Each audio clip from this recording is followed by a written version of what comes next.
yang tercatat dalam sejarah, yaitu konflik Ba'alawi terkait dengan Geger Cilegon. Geger Cilegon itu kan ceritanya para ulama, para kiai, ahli tasawuf, ahli torekoh sudah mempersiapkan untuk melawan Belanda. Namun kemudian Habib Utsman bin Yahya mengeluarkan fatwa bahwa mereka itu adalah pemberontak. Artinya beliau mengharamkan, melarang upaya para kiai Banten untuk melawan Belanda, dan ini yang diingat oleh orang-orang Banten dari Ba'alawi. Ini konflik yang kedua. Walaupun kemudian ada perdebatan lah antara habaib sekarang membela Habib Utsman bin Yahya, namun faktanya, terlepas perdebatan itu nanti siapa yang menang, faktanya sampai sekarang orang Banten ingat itu, bahwa Habib Utsman bin Yahya itu telah melukai perasaan kiai-kiai Banten. Bahkan fatwa Habib Utsman mengakibatkan hal yang sangat tidak menyenangkan, di mana para prajurit Banten kemudian ada yang dibunuh, ada yang dibuang, ada yang disiksa dan sebagainya. Yang antum tanyakan, sejak kapan Ba'alawi berkonflik? Ya mungkin kalau yang saya tahu berdasarkan sejarah yang beredar turun-temurun di Banten, memang Ba'alawi punya konflik dengan pribumi, ya, dengan pribumi waktu itu, seperti yang tadi Pak Yusuf katakan, yaitu berawal dari abad 18, ya, 18, di mana ada salah satu keluarga Ba'alawi, yaitu keluarga Ba'bud, dan masuk ke keraton Banten, hingga kemudian ada perempuan dari keluarga Ba'bud ini menikah dengan sultan, menjadi ratu, di mana kemudian ratu ini mengkudeta sultan. Dan tentu saja keluarga ini tidak mungkin dengan sendirinya bisa masuk ke kesultanan, apalagi dengan sendirinya kemudian menghimpun kekuatan untuk mengkudeta. Dan saya yakin ini adalah bagian dari skenario dari Belanda. Artinya Belanda memanfaatkan keluarga ini untuk kemudian mengkudeta Sultan Banten. Dan itulah yang tercatat dan diceritakan turun-temurun hingga sekarang. Dan saya lihat ini adalah konflik pertama yang pernah terjadi antara Ba'alawi dengan pribumi, khususnya ketika itu pribumi Banten. Nah, kemudian adanya konflik berikutnya yang tercatat dalam sejarah, yaitu konflik Ba'alawi terkait dengan Geger Cilegon. Geger Cilegon itu kan ceritanya para ulama, para kiai, ahli tasawuf, ahli torekoh sudah mempersiapkan untuk melawan Belanda. Namun kemudian Habib Utsman bin Yahya mengeluarkan fatwa bahwa mereka itu adalah pemberontak.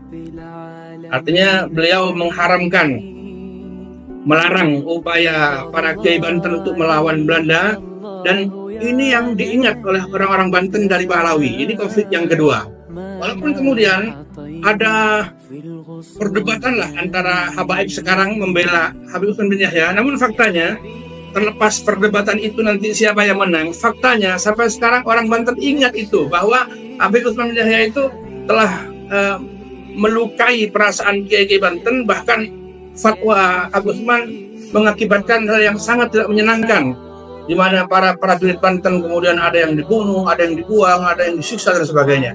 Ini adalah konflik kedua antara keluarga Ba'alawi dengan pribumi khususnya Banten, di mana saya kemudian melihat ini sekarang ini konflik sekarang ini dimulai dengan Kiai Imad yang asal Banten, ya. Jadi rupanya memang dari awal memang dengan Banten, sehingga Banten pun yang mulai, walaupun sekarang kemudian dari luar Banten juga ikut-ikutan, dan mereka merasa ini bukan urusan Banten, ini bukan hanya masalah Banten, tapi ini masalah semua bangsa Indonesia.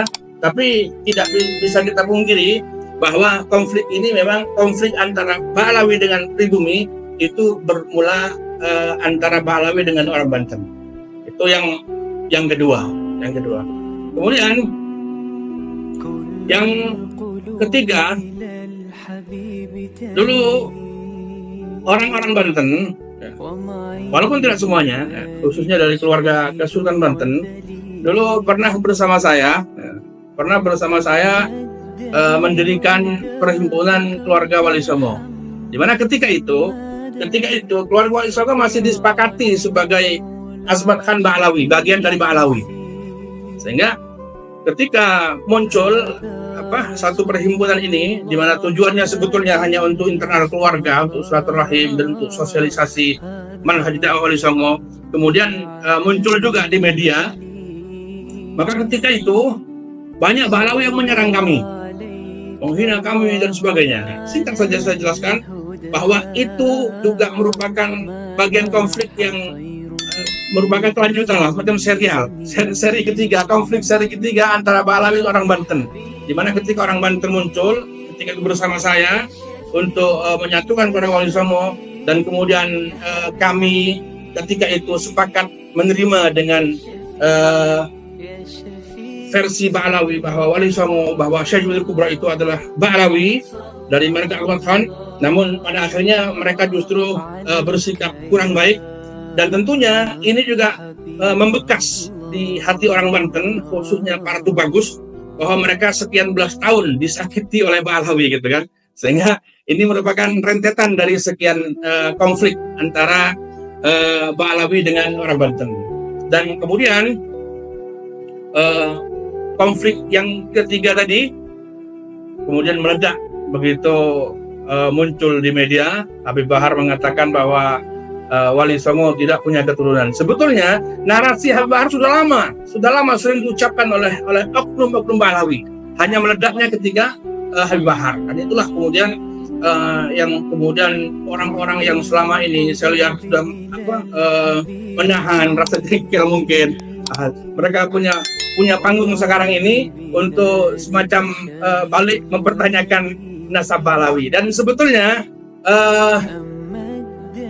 persyaratan yang diajukan oleh Kiai Imad itu bahwa harus ada kitab zaman, harus ada manuskrip zaman. Sebetulnya jauh sebelum Kiai Imad mengajukan itu, sebetulnya Maktab Daimi Rabithah Alawiyah sudah mengajukan itu duluan kepada keluarga Wali Songo.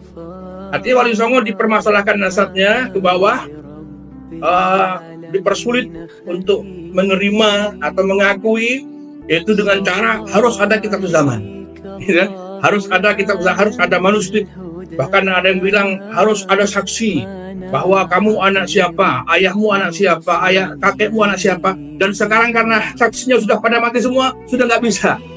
Itu syarat-syarat seperti ini, ketat seperti ini sebetulnya diajukan lebih dulu oleh kalangan mereka sebelum Kiai Imad. Dan Kiai Imad, saya bilang Kiai Imad hanya niru saja gitu kan. Ketika kemudian Kiai Imad memberikan persyaratan yang sama kepada keluarga Ba'alawi terkait nasab mereka. Jadi saya rasa konflik ini serial apabila dikaitkan dengan orang Banten, bahwa sejak lama memang orang-orang Banten menyimpan perasaan gak nyaman dengan Ba'alawi sejak kudeta Sultan Banten oleh keluarga Ba'but itu.